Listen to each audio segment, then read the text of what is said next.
Good morning, everyone. Welcome to FBC Radio Live. It's Thursday. It's Thursday. That's right. I had to check the calendar today because we're gonna have John Sapichetti on later. And usually he shows up on Tuesdays, but he just kind of showed up today, and I guess we're gonna have him on. But I know we're excited to have John on. We got a lot to talk about. We're gonna talk some more Tiger Woods. We're gonna talk some basketball. You know, there are other sports besides the NFL, so we're excited to get into that, of course. But before we do, my co-host and I have to get into some nonsense. So without further ado, may I introduce to you the man, they call him Mr. Rhode Island, and by they, I mean myself. I call him Mr. Rhode Island. I'm hoping it sticks. Mike Debate. Mike, what's up, buddy? How you doing? Oh, that was a very... Hold on. I apologize. Let me try that one more time. Mike, how are you doing? There we go. La, la, la. Doing well, buddy. Doing well. Thursday, February 25th. And yeah, we've got a lot to talk about. A lot going on in the world of sports. A lot going on all over the place. So, I mean, you know, let's get right to it, because I know John is waiting to get on, and I know he's waiting to get in here and lend some of his wisdom and counsel the way only he can. And, you know, up until now, we really don't have much wisdom and counsel to lend. So we'll do the best we can. We got something. I don't know what it is yet, but it's something. Yeah, I heard things. I heard some things. I don't know. Steer clear, though, because it might be contagious. There's obviously we're getting closer and closer to NFL free agency. The new league year starts on March 17th, 4 p.m. Set your calendar, set your watch, set your iPhone, set your Android, set whatever time-telling device you have. I know our friend Chris Blackie still uses a sundial, and he'll get me for that one later when we do the Big Bad Bruins pod. But no, league free agency is beginning in just a couple weeks. It's going to be here before we know it. There's obviously already some eligible single players out there, and one of them being J.J. Watt. And we talked a little bit about J.J. Watt earlier in the week, and I'm going to bring it up again because there was a report, or I believe it was a report, saying that he has gotten offers of up to $15 and $16 million a year. And to that I say, well, first of all, I say I'm shocked. Like, I understand, like, you know, the name. I mean, there's value in the name. There's value in the player. I hate to say it, but I don't see how a team can pay him $15 to $16 million a year to play 8 or 9 games this season. And again, I'm not... we went through this with Gronk for a period of time, and it was a very legitimate concern that he was just, and you can say this about any player, but you know what I mean when I say he is one bad hit, one bad tackle away from an extended trip on the injured reserve list. And that's been the case for the last couple seasons with J.J. Watt, and I can't imagine that it's going to get any better. So, I anticipated him getting a nice deal, nothing crazy, maybe $8-9 million a year. You know, why not? You know, that's a good number for a guy who's, you know, again has struggled to stay on the field. But you know, if he's really getting offers of $15 to $16 million, like I mean, someone's going to pay him that. There's no doubt in my mind. But all of a sudden, the nice addition of J.J. Watt that I would have anticipated for a contending team, say, be it Green Bay. I mean, Green Bay's not going to pay him $16 million a year. Forget about it. Like, if and I happen to think Green Bay would be a great landing spot for J.J. Watt, but they're not going to do it at $16 million a year. Are you kidding me? Absolutely not. They would never do that. So yeah, I don't know. I was kind of shocked when I saw that. Again, do I think he doesn't deserve it? No, I mean, then we're getting into... No, I think he does deserve whatever money that he gets. There's no doubt about it. I just don't think it's smart for a team to give him 15 or 16 million a year. And like I said, I hate to say it, for maybe 8 or 9 games. Yeah, you know, I think it's interesting to see those types of numbers attached to someone like JJ, who is right now on the downward slope of his career rather than on the upward. I mean, that's the perception anyway, you know, but I mean, there's a lot of factors that go into these things. And I think you have to remember that. Look, first of all, he's getting a lot of these offers based on reputation. I mean, let's face it. If the 15 to 16 million a year is indeed, you know, locked in, it's it's indeed a valuable or a reliable number to go off of. Yeah, I think there's a lot. You're going to see fan bases that are going to say, well, we didn't offer that so much, so we're not going to be able to get him. It does have a situation, and this does to me kind of give off the impression like maybe there are teams out there that JJ would like to go to that are not offering this amount yet, and they really want him to. And that's part of the way the game is played. Look, and I can't blame JJ's camp for doing that. Diana Rossini was the one that had the story this morning in the tweet that came out from ESPN that said that 15 to 16 million a year was what she was hearing. And I'm sure she's hearing that through her sources. But at the same time, those sources are probably putting out through the JJ Watt camp that there might be a team. It's almost like try harder. You want him, this is what you're going to have to pony up to do it. It depends on which team is going to end up biting on that, and if they will. But it's part of the way the nature is played. I'd be surprised if I saw JJ sign for that amount of money, for 15 to 16 million per. Now, 14 million, 13 million range, 13 to 14. I think that's probably what this contract is going to look like. But ultimately, I think 15 to 16 is pie in the sky. I think that's what he's looking for. And we'll see if the team gets into a knee-jerk reaction situation where they look to sign him. But you made a good point on Gronk. That's exactly what this is. With all of the injuries, you have to be careful. Well, maybe I'm undervaluing him a little bit. I mean, maybe that's the case. I don't know. Maybe it is. Because like I said, I look at the injuries. I know he's a great player. He's just not. This is a guy who at one time should have been the NFL MVP. But again, we know it's a steep hill to climb for any player other than a quarterback, really, but especially a defensive player, a non-offensive player to win the MVP. But he was certainly a very legitimate and threatened to win that award. He's not that guy anymore. And right. I think, again, if you're a contending team and you can get him for $8 or $9 million, again, maybe that's vastly undervaluing him, and that's on me. That's why I'm not a GM, Mike. I'm not a GM. Despite what people may think, I am not a general manager. I do not run a football team. But if I did... No, Ian is the assistant to the general manager. Yes, assistant to the general manager, right. He's the one that booked us in that crappy Ramada Inn in Milwaukee. Remember that, folks? Right. Milwaukee. That's all on him. Milwaukee. And he tried to find a way to get Barry Bonds and Ken Griffey without giving up much. Oh, you see, I did not have that queued up. I thought I did. But you said Milwaukee, and I harkened back to another show that we both love, Married with Children, and you know exactly the joke that I'm referencing that I've actually brought up to you before because I thought it was really funny, as is a lot of things Married with Children. But I digress. If I were a GM, I would obviously be the best GM in the league, just, putting it out there. But if I were a GM, I would not go past that 8 or 9 million. Now, again, you say you'd be surprised if someone gave him 15 or 16 million. I wouldn't.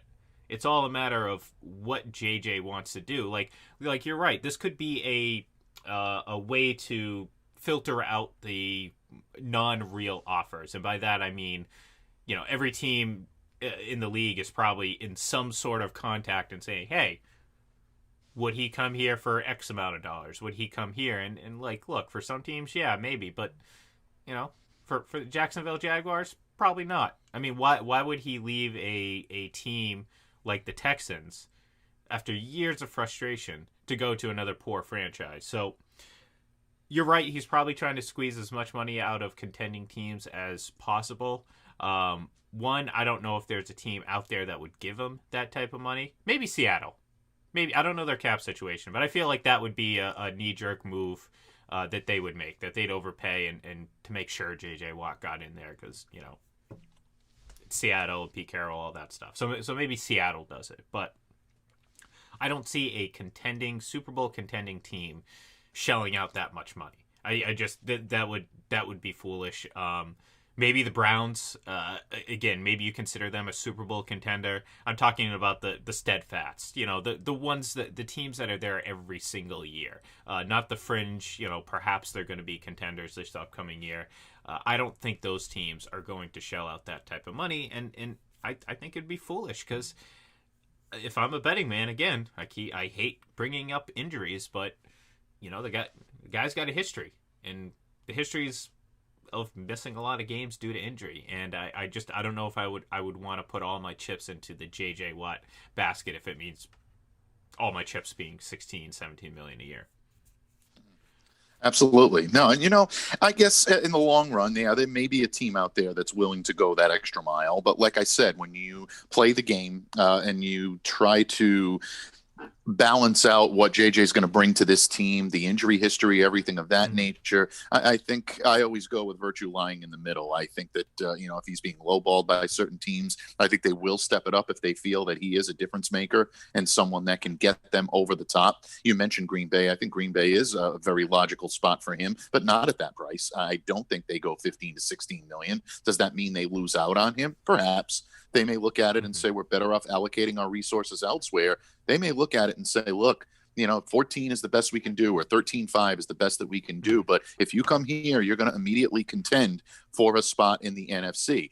Maybe not, a foregone conclusion. You still have to go through Tampa Bay and Tom Brady. Los Angeles is boosting themselves up with a new quarterback. They think they've got a legitimate shot this year. There are teams out there that are playing well, but Green Bay right now is right in the thick of that, and they were within an eyelash of being able to make the Super Bowl. Maybe not in the final game, but I mean they did get to that level and played at a high level. So it's going to depend on what really means the most to JJ Watt. Like you said, if he feels that a team offering him 15 to 16 is a true contender, he's going to jump at it. But my thought process is if this team were that close to being a championship contender, offering him 15 to 16 million, there is nothing saying he can't sign that deal right now. So it is a little bit surprising to me that he would not jump at that initially. So it's going to be fun to watch over the course of the next few weeks as we head into the start of it's the start of the league year, I should say.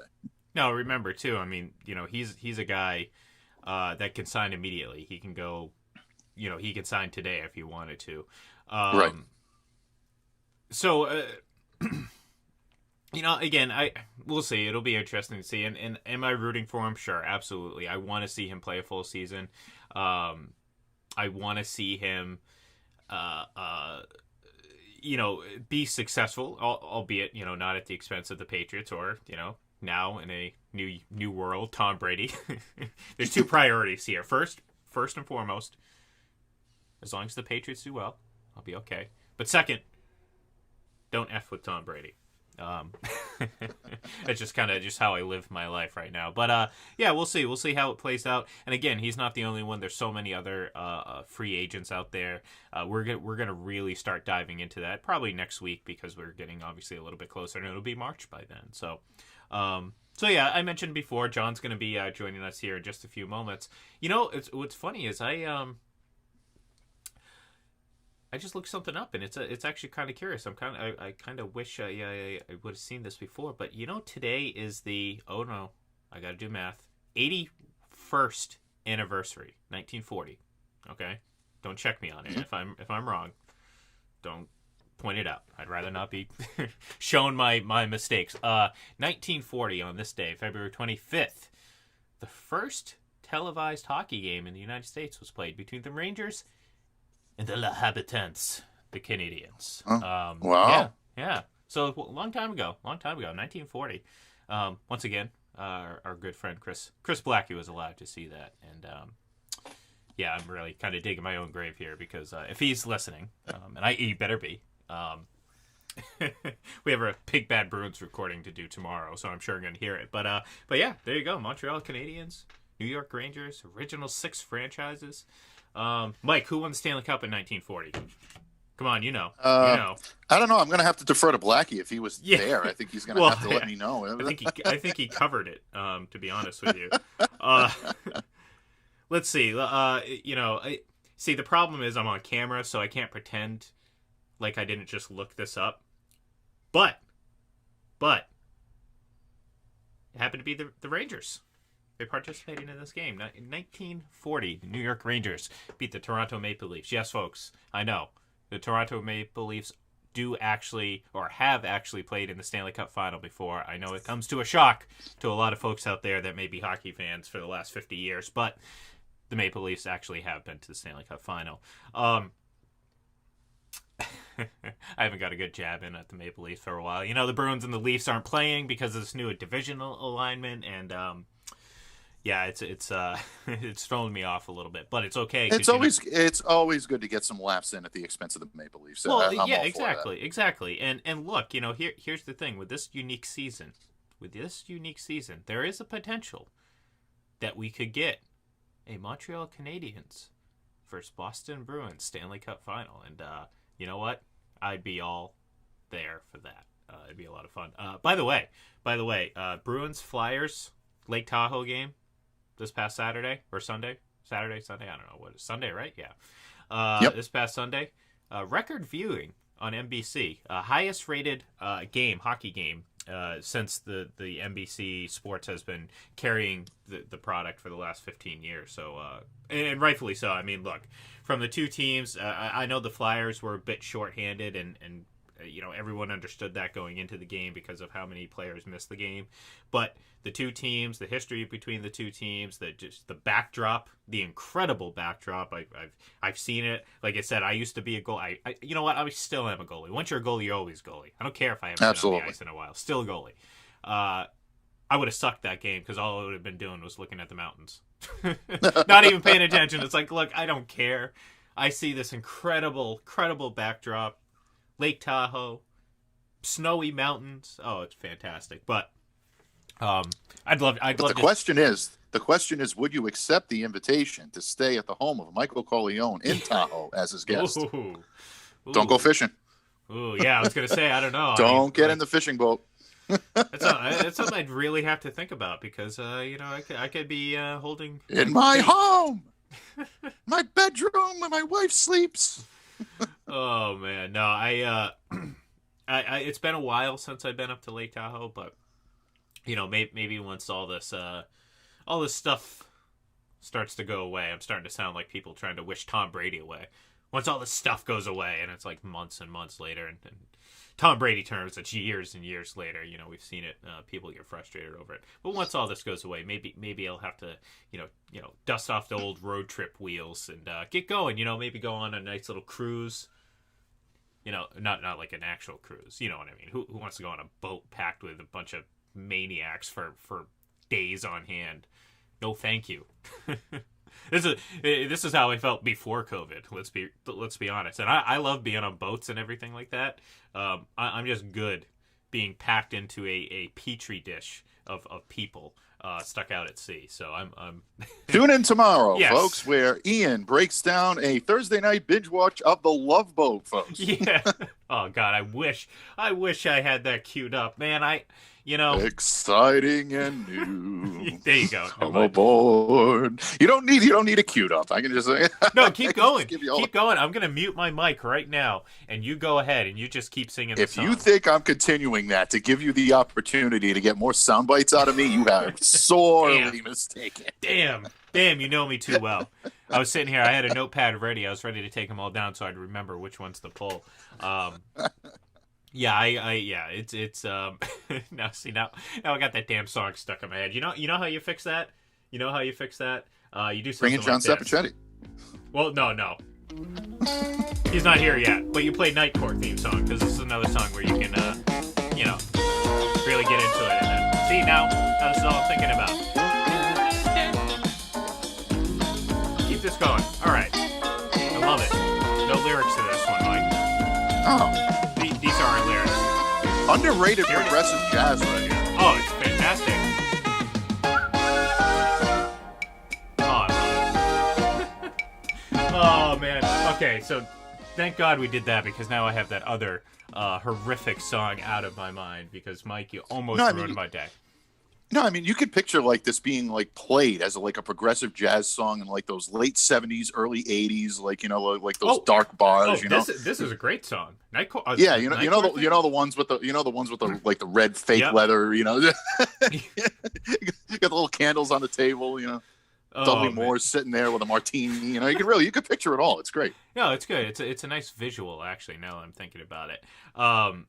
We kind of started talking a little bit the other day, briefly about themes, like TV theme songs, and I still say that we should spend a significant amount of time one of these episodes here soon talking about them, because I think there's a lot of really good ones out there, and who knows, maybe that's going to be right at the top of my list. Night Court, oh my god, how could you well, real quick, we're waiting for John here. John's running behind. Oh wait, hold on. It's about time you decided to join us, Mr. Sapichetti. We're starting to wonder if you were deciding maybe talking about the Lakers' 4-game losing streak isn't something you want to do today. But other than that, how are you doing? I'm doing okay. I mean, I did show up the day after the Packers lost to the Tampa Bay Buccaneers in the NFC Championship game. So I'm never afraid to take the bullets. I'm not concerned about the Lakers. They've lost 4 in a row, but you know what they did about 15 months ago is they lost 4 in a row, and everyone was saying, well, it looks like the Lakers aren't going to be the champion in a few months, and LeBron's losing it, and yada, yada, yada. Several months later, they won the championship. LeBron is so similar to Tom Brady in this sense, and there's a lot of similarities between these two great athletes. Brady at midseason, it didn't look good for Tampa. He didn't know what down it was. He looked poor against Chicago. He looked poor against New Orleans. And several months later, he's hoisting his 7th Lombardi. And now people are saying, boy, LeBron looks like he's lost a step and he's not going to be the MVP of the league. He generally has a stretch in the season where he kind of backs off a little bit. And I think he wants to just see what he's got around him and try to build up their confidence to, get those fringe players, role players, minor stars to play better. I'm not worried at all. Well, I pretty much agree with everything you said, except for that very last part, because, this idea that LeBron selects when and where to give effort or, play, I don't buy into that necessarily. I just think, look, he's like you said with Tom, he had a stretch where he didn't play well. I don't think LeBron's necessarily playing well right now. And then you add in the fact that, Anthony Davis isn't there. So to me, Mm-hmm. I'm with you. I'm not worried necessarily if I were a Laker fan. I think this is one of those things where it's like, look, it's a long season. This isn't going to be talked about once you get into the playoffs, assuming Anthony Davis is healthy and nothing, drastically goes wrong from there. But I hate to say it, but I'm more concerned about the Celtics than I am the Lakers. Again, looking. Oh yeah, they've got major problems. The Celtics. They don't have LeBron James to rely on. Yeah. The other thing about the Lakers is Anthony Davis has missed 10 games this year. Mm-hmm. The first 6 he missed, they went 5-1. They're 0-4 in the last 4 games he's missed. But the difference is Dennis Schroeder's also out, and he's their 3rd best player, along with LeBron James. He's their best playmaker, and also someone who can create off the dribble for himself and for others. So losing Anthony Davis is a major loss. But then when you couple that with the loss of Dennis Schroeder, that makes it doubly difficult. And look, they played the Utah Jazz last night, who are clearly the best team in basketball. I mean, they're 22-2 over the last 24. I believe 20 of those wins by double digits. They're just blowing doors off of everyone. But again, we're 3 months away from the playoffs, and I know the Utah Jazz play-by-play guy was, celebrating like they just won the NBA championship last night. But as Aaron Rodgers famously said 6 years ago, relax, RELAX. I was going to say, Mike, you know that guy, right? Yeah, I've had some dealings with him in the past, and in the future, and in the present. So he's that's my guy right there, John. I can't say a bad word about David, but at the same time, I do know that there is a lot of things that go into an NBA, NFL, whatever season that you happen to be in the middle of. And I agree with you. A losing streak of this type, especially in the NBA where play can get so streaky. I think you pointed out, like you just said, earlier that they had a 4-game losing streak last year, went on to win the NBA title. So there's a lot that can still go on. There's a lot of time still left in the season, and we'll see. We'll see what continues to happen. But yeah, my concern as a Celtics fan is definitely getting bigger by the day. My patience is wearing thin with the team, and I see that as a common thread throughout social media in a lot of ways. This team's they're really in trouble, and I think that they have some problems that need to be fixed. I don't know if they can be immediately fixed. Is there any more?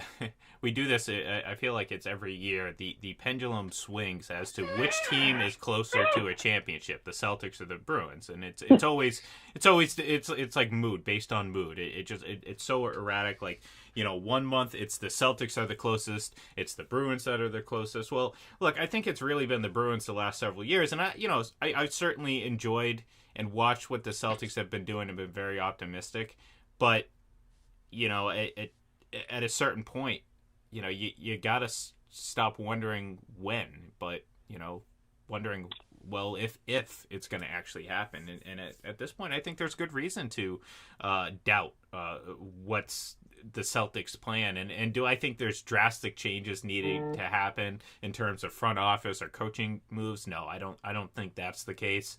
But perhaps with the physical makeup of this team, maybe that's where the changes need to be made. Because at the end of the day, you play this game on the basketball court. A lot of what goes on in the front office, on the on the bench, all that stuff happens. But at the end of the day, you got to play better on the basketball court.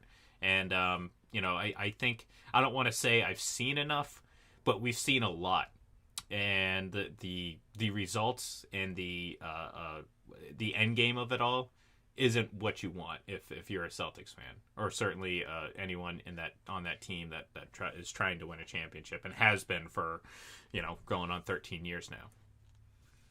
They started the season 8-3, and since then they're 7-14. Yep. They're essentially the same as the New York Knicks record-wise. Heck, they're 2 games ahead of Oklahoma City in the standings. I know Oklahoma City plays in the West, but Oklahoma City is in full tank mode. And the Celtics are only 2 games better than a team that's in full tank mode that plays in the more competitive Western Conference. The issues with the Celtics, too, is a talent drain. 2 years ago, it was not a very good chemistry experiment, but they had a ton of talent, right? You had Kyrie Irving, Gordon Hayward, Al Horford, guys that had been to all-star games. You had Jaylen Brown and Jason Tatum, 2 young studs that we knew were going to be all-star caliber players. You also had really good role players, Marcus Morris, Marcus Smart, Terry Rozier. Look at what those players are doing now on other teams. Rozier's averaging nearly 21 points per game, shooting 45% from 3. Gordon Hayward's averaging nearly 22 points per game in Charlotte, shooting 42% from 3. Heck, Marcus Morris is averaging 13 a game off the bench for the Clippers, shooting 49% from 3. Not to mention, of course, Kyrie Irving, who's having an MVP caliber season with the Nets. So they lost all of these pieces, and now it's Jaylen Brown, Jason Tatum, Marcus Smart hasn't played in nearly a month, and Kemba Walker can't play back-to-back, and then there's just a lot of other guys.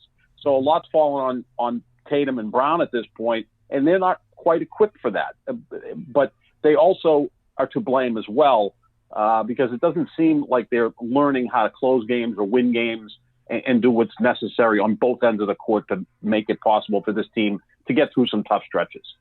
It's unfortunate because I think this, in hindsight now, obviously looking back, the championship trajectory of this team went down when Gordon Hayward broke his ankle in the first couple minutes of the season opener, and I think obviously we look at what Gordon Hayward's doing now, and I was a Hayward fan. I enjoyed having him here. I wish he was still here.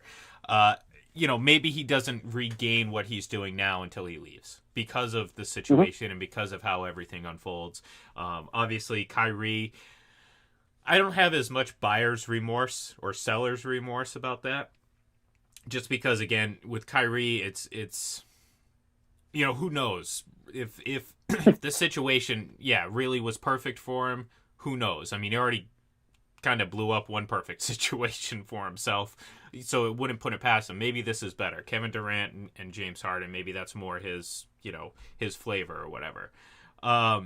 So I'm not necessarily concerned, but you're right. I mean, it's like in hindsight, you look back and it's like the peak of this team was overachieving once Gordon Hayward went out, but being satisfied with that.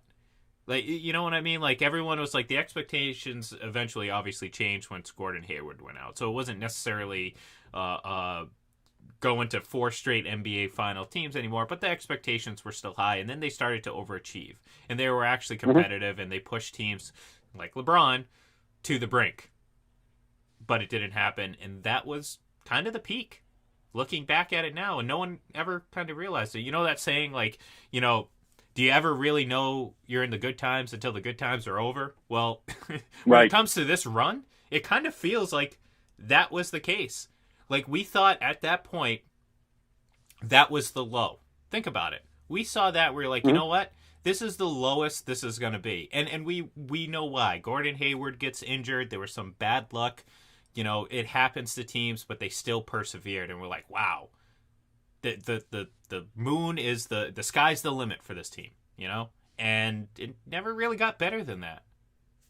I mean, well, last year they got to the Eastern Conference Finals. They lost in 6 games to Miami. But the thing with the Celtics right now is you look at them and their fan base is delusional. And I would say 95% of the people that cover them are delusional.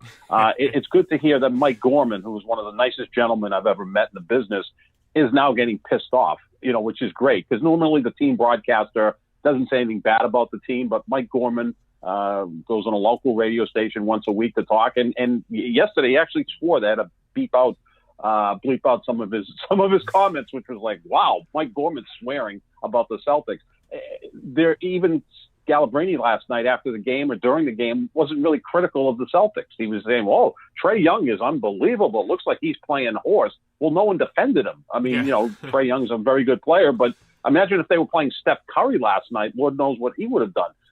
Where at least Kendrick Perkins on the pre- and post-game show is not afraid to attack the team, and then Kendrick goes on ESPN and is not afraid to attack the team. I think they should try to reach out to Perkins, see if they can get him on the coaching staff, because I think he would be someone who Tatum and Brown might be frightened to what from when Perk with his deep voice and that big beard, kind of tries to talk some sense into them. And, it's not like those guys aren't playing well. They did make the All-Star team. It's kind of odd that a team with a losing record has 2 All-Stars in the NBA. They're the only team that managed to pull that off. Construction, though. I mean, think about it. Exactly. Yeah.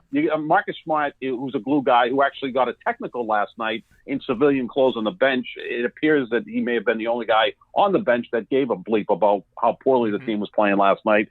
He gets the technical. And look, Kemba is a disastrous signing as we look back, right? Because the injury, he can't play back-to-back. The other day was 1 for 12 from 3. Yeah, so, I mean, they would have, in hindsight, would have been better off just keeping Terry Rozier, who right now is a better player than Kemba Walker. But I think Terry Rozier's opinion of himself was much higher than the reality of it. And that's what this team ran into, is I think everybody on the team thinks they're better than they are. I mean, we heard Jaylen Brown talking about winning 7 championships, and Jason Tatum and Jaylen Brown keep talking about going to the conference finals, and whoop-de-doo, that's great, but you got to win a title. That's where all these players are judged on. Well, and that's exactly kind of what I'm saying. Like, not only did we jump into that hype, but they believed it too. They were probably looking at that saying, "Hey, it can't get any worse than that. We lost Gordon Hayward, and we still did." You know what I mean? So I think they bought into it.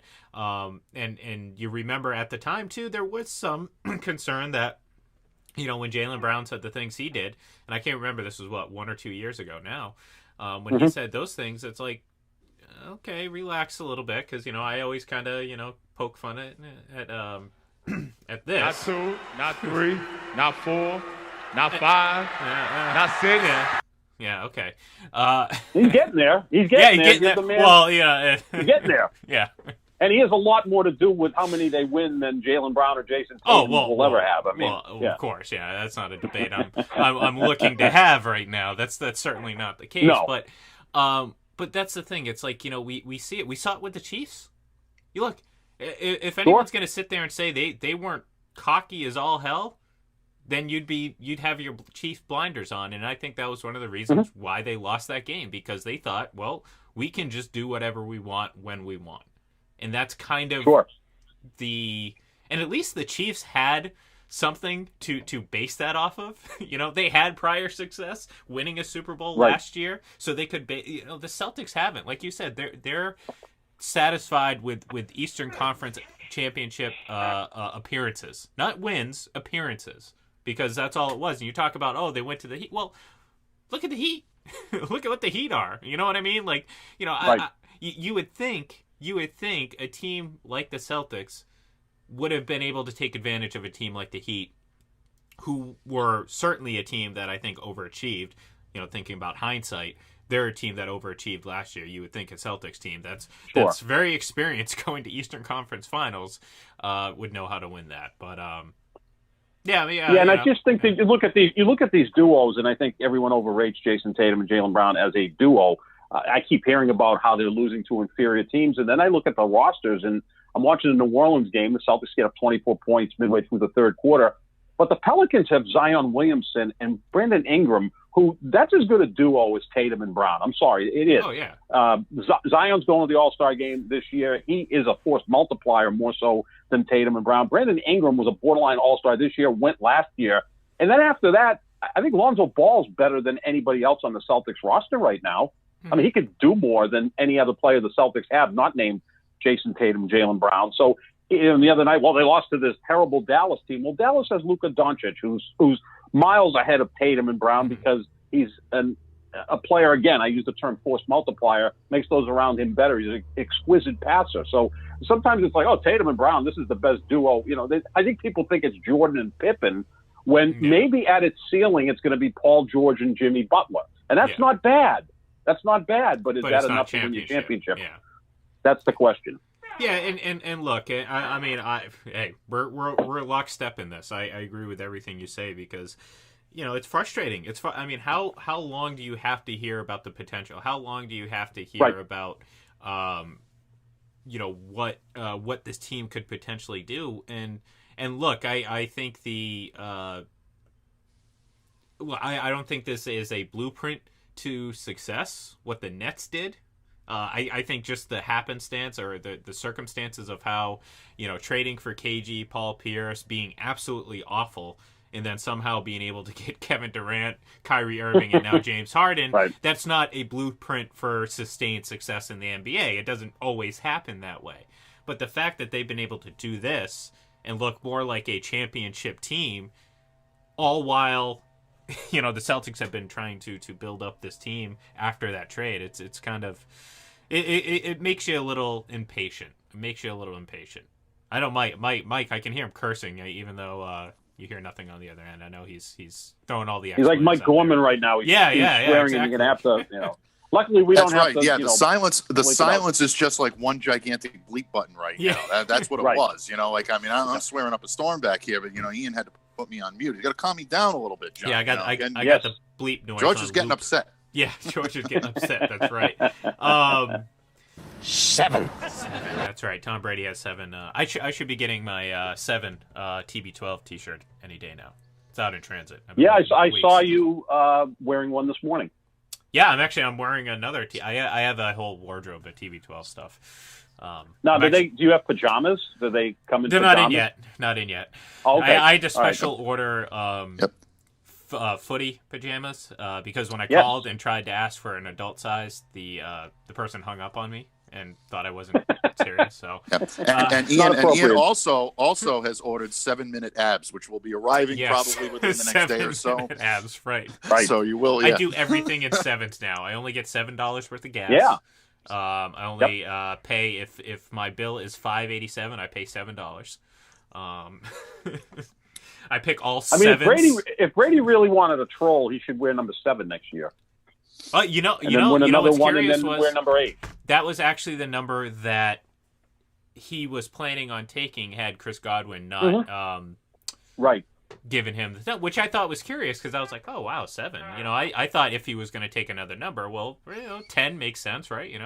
go to 10 or maybe 16. Joe Montana, 16 for Joe Montana, who I don't know what their relationship is because obviously when Montana was considered the GOAT, he's probably pushed back a little bit. Like Katharine Hepburn hated Meryl Streep because, quite frankly, Meryl Streep was better than Katharine Hepburn, and Katharine Hepburn couldn't quite get over that.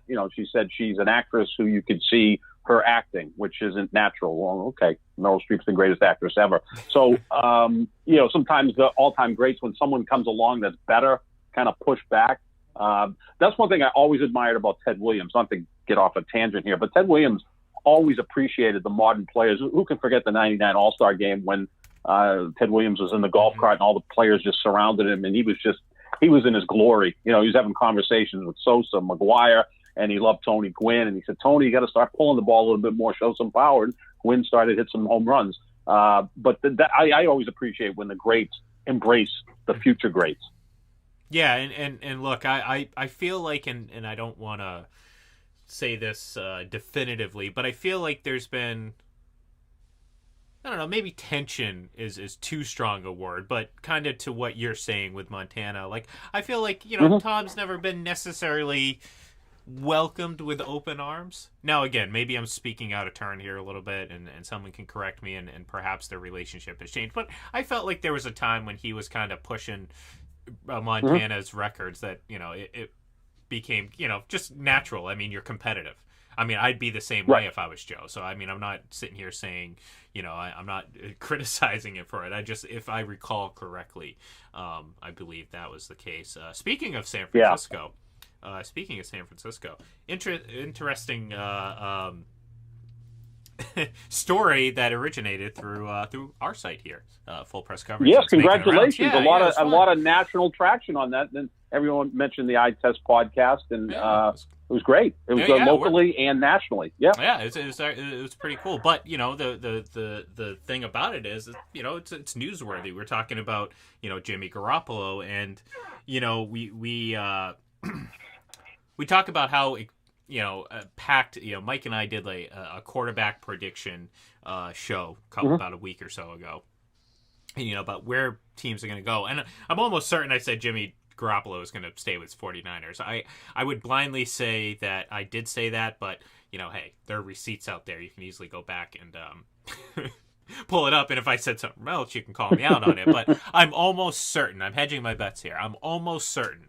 I believe I said that Jimmy was staying in San Francisco, and it makes sense because, again, are you going to, kind of what John said on the show was like, yeah, we're going to look to improve the position, but more or less because if Jimmy's not there, and that, he admitted was kind of the big concern, if Jimmy's not there, we need to make sure that we have someone capable of winning football games in his absence. Because, say what you want about what he can and can't do, when Jimmy Garoppolo is on the football field, the San Francisco 49ers win football games.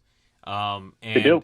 And I often say it all the time that sometimes we make these arguments and debates far too complicated when the answer is very simple. And I just look at that. So I guess real quick, because I do, we are winding down, and I do want to obviously touch on Tiger Woods here to end the show. But real quick, do you believe, John Lynch, and do you think Jimmy Garoppolo is going to be the guy in San Francisco week one? I think they're looking for an upgrade. I mean, it would start with Deshaun Watson. I mean, you put Deshaun Watson on the San Francisco 49ers, and they vault right up with Green Bay and Tampa Bay. Is it realistic, though? Is it? I don't know if they have enough. Look, every team has enough if they want to give away 5 first-round picks. The 49ers are drafting 12th, so that's not as appealing to Houston as the Jets with the 2nd pick, or Miami with the 3rd pick, or even Carolina with the 8th pick. But who the hell knows what's going on in Houston? Yeah. Diana Rossini this morning on ESPN reported that the Texans want to fix this with Deshaun Watson. So there is a possibility he returns. Yeah. But other people are saying there's no way in hell he returns. But look, Garoppolo coming here, I think, would be interesting. Obviously, Belichick loves Garoppolo.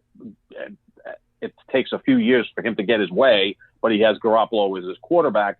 The only difficult part of that is, guys, is if Garoppolo comes back here, the Patriots go 7-9, 8-8 next year. This looks even worse for Belichick because he wanted to move off of Brady 3 years earlier and go with Garoppolo. People would say thank God he didn't get his way, or the Patriots wouldn't have won that 6th Super Bowl. So it could backfire for Belichick. But Garoppolo, he's there. But the big question with him is his durability. He's 24-8 as a starter in his career, which is incredible. But he's missed so many games, and that's something you need from your quarterback is reliability and availability, and that's what makes Tom Brady so great too. I mean, he missed 1 year with the blown up knee back in 2008. Other than that, he doesn't miss games. And Garoppolo has been hurt 3 times in the last 4 years. Yeah. Sorry, I couldn't hold my tongue on that one. And John, really quick before we do move on to Tiger, because I know Ian wants to get to that question. I think you hit the nail right on the head with Belichick, and that's one of the reasons why I don't think that Jimmy coming back is necessarily as realistic of a scenario as people think. Mel Kiper put out an interesting mock draft 2.0 on ESPN, folks, earlier today, where the New England Patriots traded valuable draft capital to move up and draft Trey Lance in this draft. I don't know if this is going to gain any traction. This is an interesting scenario. I'm going to break it down. Might be talking about it a little bit this week, but keep an eye out for that because the Patriots, from what I'm hearing, may not completely be out of the draft lottery when it comes to choosing a new quarterback for this year. So keep a sharp eye on that. This could be a development. Yeah. And by the album, Keeping a Sharp Eye, Mike Debate. Absolutely. 1980. No, but so anyways, real quick, obviously the news the other day happened, or the incident the other day happened where Tiger Woods got into a car wreck. A lot of injuries, suffered a couple fractures in his legs, I believe in his ankle as well. It's an unfortunate situation. Mike and I talked about it a bit yesterday. You know, for a guy who's obviously outside of the success he's had on the golf course has dealt with quite a bit, both in his personal life and trying to get back to the golf course. And, you know, I just look at this and I say, you know, at one point in time, we thought this guy was going to run laps around the greatest golfers of all time in terms of major championships and everything like that. And he's still arguably, if not the best, one of the very best of all time. That's not in question. But it's crazy how, you know, and this is one of the things we talk about when people try to project all the success for either players, teams, or whatever. It's so hard to predict what's going to happen in the future. When that last time you're going to go, unless you're Tom Brady. You always know with Tom Brady. It's always every other year, at least he's going. I got my quota in for Tom Brady mentions. Good, so he's not going next year. That means Aaron Rodgers is going. That's good. Well, no, he's going to go. He's just not going to win next year. He's going to lose to the Patriots. Tell him to take a year away from the Super Bowl. Let my guy go back and win. He'll do that when he retires, okay? But anyway, so, you know, Tiger obviously now faces yet another uphill battle to get back on the golf course, and that might not even be the priority when you think about it. His priority is getting back to a somewhat normal life, and I hate to say it, but I don't know if we're ever going to see him on a golf course again. Yeah, you want to see him get back to a normal life where he can play with his kids and maybe shoot around the golf, you know, not competitively, which would be odd for him because he's such a competitor.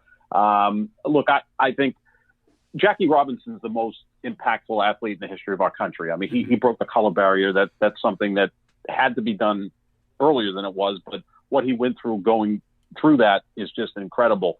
But in terms of impacting their particular sport and the growth of their sport, no one matches up with Tiger Woods. No as doubt. great as Michael Jordan was, and Jordan, you know, expanded the NBA, Tiger Woods kind of created golf, right? I mean, that sport was a suburban sport dominated by kind of chubby white guys. Yeah. And Tiger changed it. It became more urban.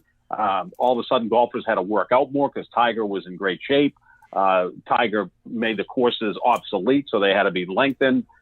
Just his deal with Nike, just everything. I mean, the guy tripled the sport, literally, in terms of ratings and revenue. No golfer before or since has even come close to the magnitude of the fanship that follows Tiger. That was kind of what Mike and I were talking about a little bit yesterday or the other day or whenever. I'm kind of a halfway golf fan. I mean, I played it for a couple of years. I was god awful. Should never let Italian Americans on a golf course. but I'm more of a tennis guy. Yeah. I enjoy tennis more. I enjoy playing it more. He's graceful. Yes, exactly. Yeah, I'm very graceful on the tennis. I have a one-handed backhand, which no one seems to use anymore except for Roger Federer. But and I just put myself racket too. I just Now tell me, have you ever beaten Ethel Kennedy in a match though? That's we haven't played, but we will soon, I'm sure. Is she still around, Ethel Kennedy? I don't think she. I don't besmirch the deceased. But yeah, so I mean, I'm more of a tennis guy than golf. But Tiger made me watch. Like on Sunday, you watch Tiger, coming down the back nine, maybe winning another major. And in 2008, at the age of 32, he had 14 majors. I mean, it was a fait accompli that he was going to surpass Jack, right? Because Jack had 18. That was easy. That was a done deal. And he's won one since. Yeah, it was going to be, is he going to get to 25, maybe 30? I mean, it was that crazy. And then, kind of his life fell apart more off the course than on the courts. And then all the injuries. I mean, and when he got into the Navy SEAL training, I think it really backfired. He got really big and strong. He kind of looked almost like a defensive back. And sometimes you've got too much muscle mass on you. Next thing you know, the ligaments start to go. And there were those issues with Tiger Woods. Yeah, exactly. That's the thing about Brady, pliability. You bring everything back to Brady, my God. I do. As I pull out my TB12 method book, just so happens to be very readily available to me right on my desk. Are you on avocado ice cream? Or avocado I might actually try it. Look, hey, I said it yesterday. I'm like, look, the best thing for Brady's business is to keep playing. I mean, absolutely. You don't need any advertisement, infomercials, anything. No. You just have Tom Brady, 43. After that boat parade, I'm sure Ian's got some avocado vodka in his house. Hey, I'm working on it. I'm telling you, if I could create that, man, me and Tom will be in business in no time. I actually I brought it up yesterday, and I can't elaborate too much on it because I don't know much about it myself, and we're actually over time, so I'm going to have to say goodbye here in a minute. But I might actually because we have a TB12 center here in my area, here and where you guys are. Oh, really? Yes. Yeah, well, they opened up down here in Tampa. I've actually driven by it. Might give it a shot.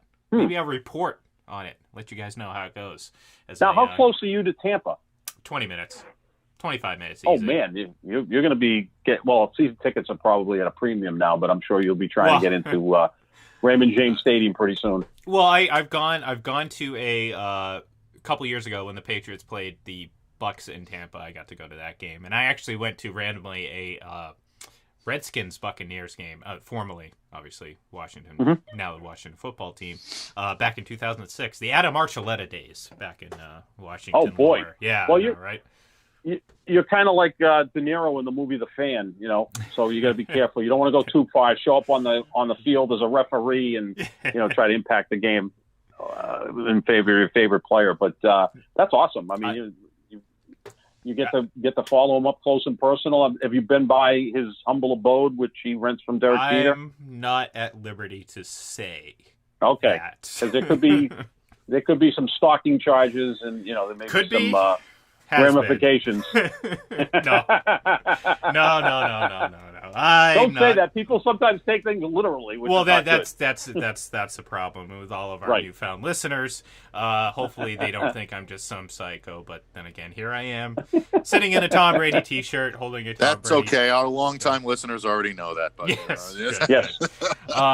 But unfortunately, we are going to have to put a close to the show today. So thank you, everyone, for tuning in. Thank you for hanging out for these extra couple minutes. And, hey, we'll talk to you tomorrow, Mike and I, and we're going to wrap up the week and wrap up February. So have a great Thursday.